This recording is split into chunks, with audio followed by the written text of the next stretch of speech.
मारा गया लाल किले में ब्लास्ट करने वाला आतंकी उमर, मोदी का आदेश मिलते ही शुरू हो गई सफाई। तुर्की से तैयार हुई थी प्लानिंग, पाकिस्तान कर रहा था मदद। आतंकी हमले में हुए 5 सबसे बड़े खुलासे। लाल किले के पास पहुंचने से पहले निजामुद्दीन दरगाह और मस्जिद किससे मिलने पहुंचा था आतंकी उमर। सिर्फ लाल किला ही नहीं, India gate, railway station, Qutub Minar और भी बहुत कुछ टारगेट पर था। जिस देश की भारत करता रहा मदद, वही निकला असली गद्दार। कहते सांप को कितना भी दूध पिलाओ, वक्त आने पर वो डसी लेता है। जिस देश की मोदी मदद करते रहे, वहीं पर दिल्ली लाल किले में ब्लास्ट की साजिश रची गई। 6 दिसंबर की तैयारी कर रहे थे सभी आतंकी, लेकिन 4 दिन बाद ही अचानक दिल्ली लाल किले के पास आतंकी डॉक्टर उमर कार लेकर क्यों पहुंच गया था। एनआईए और जांच एजेंसियों को जो सबूत मिले हैं, जानकर आप भी कहेंगे ऐसा नहीं होना चाहिए था। जम्मू कश्मीर पुलिस के साइबर यूनिट ने खुलासा किया है कि आरोपी डॉक्टर जैश-ए मोहम्मद के पाकिस्तानी हैंडलर से सीधे निर्देश ले रहे थे।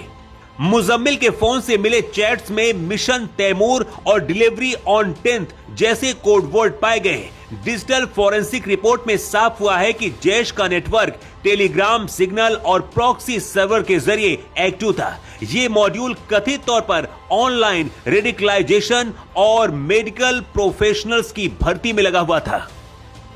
अब अचानक से तुर्की कनेक्शन ने और बड़ा खुलासा किया है। ये वही तुर्की है जिसकी मदद भारत हमेशा करता रहा है, लेकिन इसने ऑपरेशन सिंदूर के दौरान भी कट्टरपंथी सोच की वजह से पाकिस्तान का साथ दे रहा था और चोरी छिपे हथियार भी पाकिस्तान को पहुंचाया था।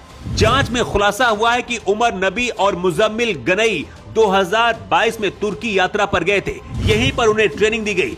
दावा किया जा रहा है कि तुर्की में ही इन दोनों की जैश हैंडलर से मीटिंग हुई थी। दिल्ली पुलिस को वायरल सीसीटीवी फुटेज में दिख रहे आरोपी डॉक्टर उमर को लाल किले के पास तुर्कमान गेट मस्जिद में देखा गया था। इसकी पुष्टि दिल्ली पुलिस ने की है। मस्जिद जब पहुंचा था तो इस सीसीटीवी कैमरे में कैद हो गया था। इसके साथ ये निजामुद्दीन दरगाह में भी करीब आधा घंटे रुका था। यहाँ भी पुलिस को सीसीटीवी फुटेज मिले जिसमें वो दरगाह के अंदर जाता दिख रहा है। दावा किया जा रहा है कि यहाँ पर आतंकी उमर किसी से मिलने गया था।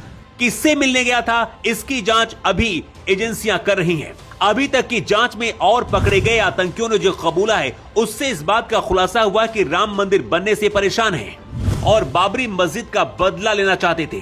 तैयारी बहुत बड़ी थी जिससे पूरी दिल्ली और देश को हिलाना चाहते थे। आतंकियों ने इस मिशन का नाम दिया था मिशन तैमूर। तारीख 6 दिसंबर तय की गई थी, लेकिन अचानक से कश्मीर से फरीदाबाद तक जब छापे पड़े और आदिल से लेकर और भी कई डॉक्टर पकड़े गए, आरडीएक्स भी भारी मात्रा में पकड़ा गया, तो हड़बड़ी में उमर ने i20 कार को लेकर लाल किले के पास घटना को अंजाम देने पहुंचा, जिसमें आतंकी उमर भी मारा गया है। अभी तक इस बात की पुष्टि नहीं हुई थी कि उमर जिंदा है या फिर बचकर कहीं भाग गया, लेकिन उसका डीएनए उसकी मां से 100% अब मैच कर गया है।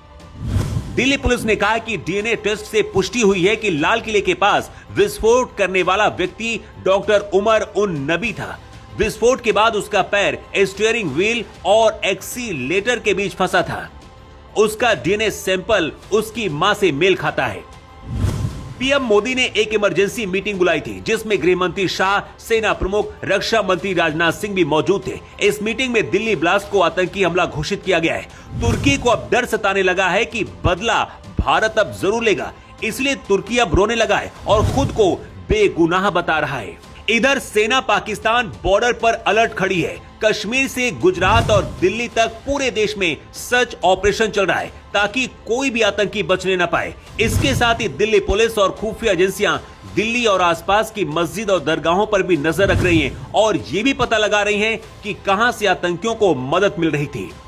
जम्मू कश्मीर पुलिस ने हरियाणा के मेवात से अल फलाह मस्जिद के इमाम हफीज मोहम्मद को भी गिरफ्तार किया है। खुलासा हुआ है कि ये मौलाना पिछले 2 साल से विस्फोटक सामग्री इकट्ठा कर रहा था। इसके घर से 2563 किलोग्राम से अधिक अमोनियम नाइट्रेट, पोटेशियम क्लोराइड और सल्फर बरामद किया गया है, जो देश भर में बड़े धमाकों के लिए इस्तेमाल होने वाला था। लेकिन सबसे हैरान करने वाली बात यह है कि इन आतंकियों के पक्ष में भी कुछ लोग उतर आए हैं और कह रहे हैं कि कुछ मुस्लिम आतंकियों की वजह से सभी को बदनाम न किया जाए।